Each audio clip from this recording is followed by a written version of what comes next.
Ivan Isayevich Bolotnikov was the leader of a popular uprising in Russia in 1606–1607 known as the Bolotnikov Rebellion. The uprising was part of the time of troubles in Russia. Early life. Little information is available about Ivan Bolotnikov's life before the uprising. It is known that he was a Kolop and belonged to the household of Prince Andrei Telyatevsky. It appears that Bolotnikov fled from his masters of state, then was captured by the Crimean Tatars, and sold to the Turks as a galley slave. He somehow managed to escape from his owners, reached Venice, and then was captured in Poland en route to Russia by the associates of Mikhail Molchanov. Rebellion. Molchanov sent Ivan Bolotnikov to the town of Putyvl to meet a voivode named Grigory Shakovskoy. The latter received him as the new Tsar's envoy and put him in charge of a Cossack unit. Ivan Bolotnikov used this opportunity to muster a small army of runaway Kolops, peasants, outlaws, and vagabonds. Disgruntled at the powers that be,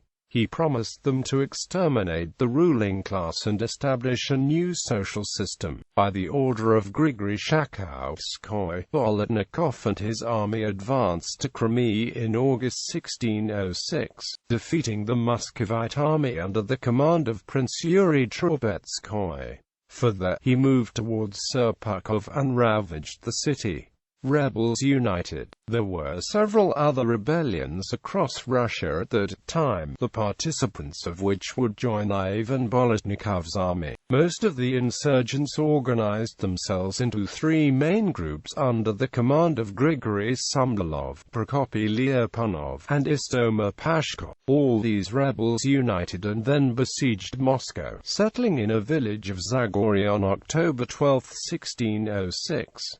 The consensus among these rebellious groups, however, did not last long. Soon enough, the noblemen realized that most of Ivan Bolotnikov's plans had really been aimed against them, so they figured it would be much safer to return to Vasily Shuisky. Break up on November 15, Sumdalov and Lyapunov left Zagorye and gave up to the authorities, asking the Tsar for forgiveness. Now that Bolotnikov's army had lost some of its men, Vasily Shuisky decided to make his move. On December 2, Prince Mikhailsk opened Shuisky attacked the enemy near Kolomenskoye. During the battle, Istoma Pashkov and his men decided to switch camps and join the Muscovite army. Left all by himself, Ivan Bolotnikov suffered a defeat and fled to Kaluga. Vasily Shuisky's commanders Fyodor Mstislavsky and Ivan Shuisky laid siege to the city, but Bolotnikov and his Cossacks managed to repel their attacks until the end of winter.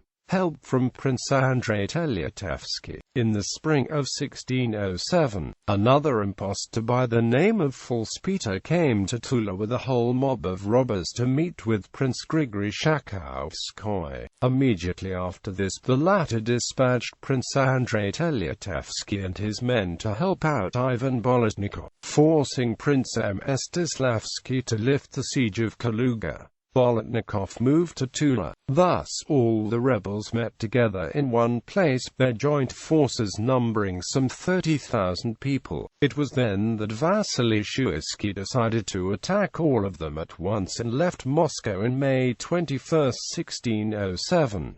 He besieged Tula, but the insurgents managed to hold out until October despite deprivations and hunger, surrender and death. Finally, Bolotnikov decided to negotiate his surrender. The Tsar promised to pardon the insurgents in return for Tula. On October 10, the rebels surrendered to the authorities. Shuisky, however, did not keep his promise. Instead, he transported all of the rebel leaders to Moscow on October 30 and then executed each of them in a different way. Ivan Bolotnikov was transported to Kargopol, blinded and then drowned.